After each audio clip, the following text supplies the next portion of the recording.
വിയ്യൂരിൽ തടവുകാരൻ കസ്റ്റഡിയിൽ നിന്ന് ചാടിപ്പോയ സംഭവത്തിൽ അന്വേഷണം വ്യാപിപ്പിച്ചിരിക്കുകയാണ് സംസ്ഥാന പോലീസ്. തമിഴ്നാട് പോലീസ് സംഘം സഞ്ചരിച്ചിരുന്ന കാറിന്റെ CCTV ദൃശ്യങ്ങൾ ഉൾപ്പെടെ വ്യാപകമായി ശേഖരിക്കുകയാണ്. ഇതിനു മുൻപും ബാലമുരുകൻ സമാന രീതിയിൽ പോലീസ് കസ്റ്റഡിയിൽ നിന്ന് കടന്നു കളഞ്ഞിട്ടുണ്ട് എന്ന സാഹചര്യത്തെ ഗൗരവമായി പോലീസ് കാണുകയാണ്. MS അലിഷോയ് ഉണ്ട്. ബാലമുരുകന്റെ പുതിയ ചിത്രങ്ങൾ ഉൾപ്പെടെ പോലീസ് പുറത്തുവിട്ടിട്ടുമുണ്ട്. നേരത്തെയും സമാനമായി പോലീസ് കസ്റ്റഡിയിൽ നിന്ന് ചാടിപ്പോയി. ഇപ്പോൾ പോലീസ് കസ്റ്റഡിയിൽ നിന്ന് രക്ഷപ്പെടുമ്പോൾ വിയ്യൂർ സെൻട്രൽ ജയിലിന്റെ പരിസരത്ത് വെച്ച് ബാലമുരുകന്റെ കയ്യിലെ വിലങ്ങ് പരിപൂർണമായി അഴിച്ചിരുന്നു എന്നത് വലിയ സംശയകരമാണ് എന്നൊരു സാഹചര്യം കൂടി ചൂണ്ടിക്കാണിക്കപ്പെടുകയാണ്. MS ലിഷോയുണ്ട്. ലിഷോയ്, അന്വേഷണം എവിടെ വരെ എത്തി? CCTV ദൃശ്യങ്ങൾ ഉൾപ്പെടെ ശേഖരിക്കുന്നു എന്നതാണല്ലോ പോലീസുമായി ബന്ധപ്പെട്ട വിവരങ്ങളിൽ നിന്ന് മനസ്സിലാകുന്നത്. ഇയാൾ എവിടെ? മറ്റാരുടെങ്കിലും സഹായം ലഭിച്ചോ? അക്കാര്യങ്ങളിലൊക്കെ എന്തെങ്കിലും സൂചനകൾ വരുന്നുണ്ടോ?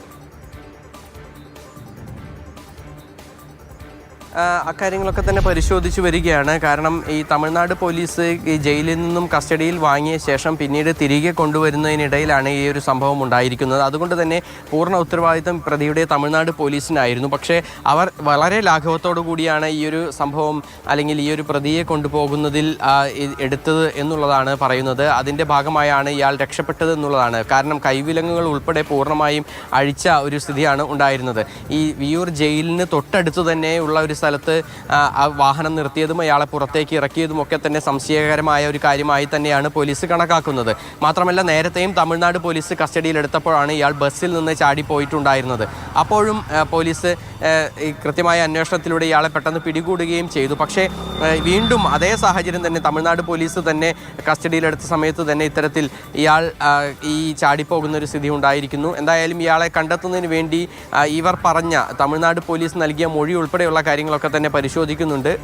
കൂടാതെ CCTV ക്യാമറകൾ പരിശോധിച്ച് ഇവരുടെ വാഹനം കടന്നുപോയ സമയം ഉൾപ്പെടെയുള്ള കാര്യങ്ങളൊക്കെ തന്നെ പരിശോധിച്ച് ഈ സമയക്രമത്തിൽ ഉൾപ്പെടെ ഒരു കൃത്യത വരുത്താനാണ് പോലീസിന്റെ ഭാഗത്തുനിന്ന് ഇപ്പോൾ നീക്കം നടക്കുന്നത്. പോലീസിന്റെ അന്വേഷണം നടക്കുകയാണ്. MS ലിഷോയാണ് തൃശ്ശൂരിൽ നിന്ന് വിവരം നൽകിയത്. അതേസമയം പുതിയൊരു വിവരം കൂടിയുണ്ട്. അതൊരു പഴയ വിവരമാണ്. ഇടുക്കി മറയൂരിൽ നിന്ന് കേരള പോലീസിന്റെ കസ്റ്റഡിയിൽ നിന്നും ബാലമുരുകൻ കടന്നു കളഞ്ഞിരുന്നു എന്നാണ് ആ വിവരം. 2023 സംഭവത്തിൽ 5 പോലീസുകാരെയാണ് അന്ന് സസ്പെൻഡ് ചെയ്തത്. ജെയിനസ് രാജുണ്ട്. ജെയിൻ, തമിഴ്നാട് പോലീസ് കൊണ്ടുവരുമ്പോഴാണ് ഇപ്പോൾ ചാടിപ്പോയത്. ഈ മറയൂരിലെ സംഭവവുമായി ബന്ധപ്പെട്ട എന്തൊക്കെ വിവരങ്ങളാണ് ഇപ്പോൾ പ്രേക്ഷകരുമായി പങ്കുവയ്ക്കാൻ കഴിയുക? രതീഷ്, ഈ ബാലമുരുകനെ ഏറ്റവും ഒടുവിൽ പിടികൂടുന്നത് മറയൂരിൽ നിന്നാണ്. മറയൂരിൽ 2023 ഓഗസ്റ്റ് മാസങ്ങളിൽ വ്യാപകമായി മോഷണം നടന്നിരുന്നു. അന്ന് അവിടെ ഓഗസ്റ്റ് 12-ാം തീയതി അവിടെ മറയൂർ സ്വദേശിയായിട്ടുള്ള ഒരാളുടെ വീട്ടിൽ മോഷണം നടത്താൻ ശ്രമിക്കുന്നതിനിടയിൽ നാട്ടുകാരുടെ സഹായത്തോടെയാണ് ബാലമുരുകൻ ഉൾപ്പെടെ ഏതാണ്ട് 4 മോഷ്ടാക്കളെ പിടികൂടുന്നത്. അതിനുശേഷം ഏതാണ്ട് 19-ാം തീയതിയോടുകൂടി ഇയാളെ തിരുനെൽവേലി, നെയ്വേലി ഉൾപ്പെടെയുള്ള പ്രദേശങ്ങളിൽ തെളിവെടുപ്പിനായിട്ടാണ് മറയൂരിൽ നിന്നുള്ള പോലീസ് സംഘം കൊണ്ടുപോകുന്നത്. അവിടെ കോട്ടയം റോഡ് എന്ന് പറയുന്ന സ്ഥലമുണ്ട്. അവിടെ ടോൾ പ്ലാസ ഉണ്ട്. ആ ടോൾ പ്ലാസ എത്തിയപ്പോൾ ബാലമുരുകൻ തനിക്ക് ശുചിമുറിയിൽ പോകണം എന്നാവശ്യപ്പെട്ടു.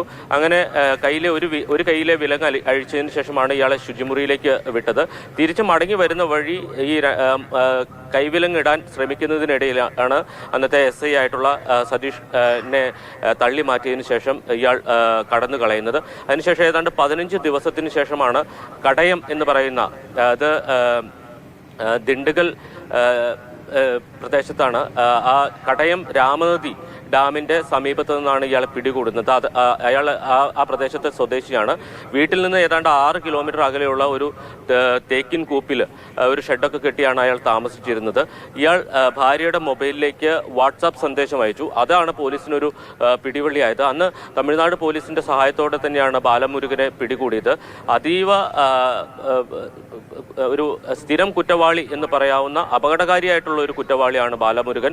ഇയാൾ പോലീസിനെ മാത്രമല്ല മോഷണ ശ്രമത്തിനിടയിൽ ആളുകളെ ആക്രമിച്ചിട്ടുണ്ട്. ഇയാൾക്കെതിരെ കൊലപാതക കേസ് അടക്കമുണ്ട്. 53 കേസുകളുണ്ട് എന്നുള്ളതാണ് അന്ന് നമുക്ക് ലഭ്യമായ വിവരം.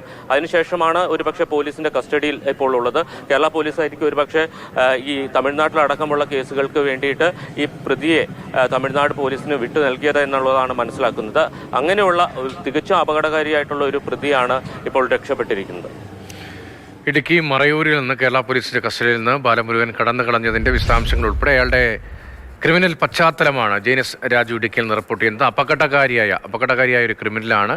വീണ്ടും സമാനമായ സംഭവം ആവർത്തിക്കപ്പെടുകയാണ്. അതിഗൗരവതരമായ അന്വേഷണം പോലീസിന്റെ ഭാഗത്തുനിന്ന് ഉണ്ടാകുന്നതെന്നാണ് ജെയിനും ലിഷോയും നൽകുന്ന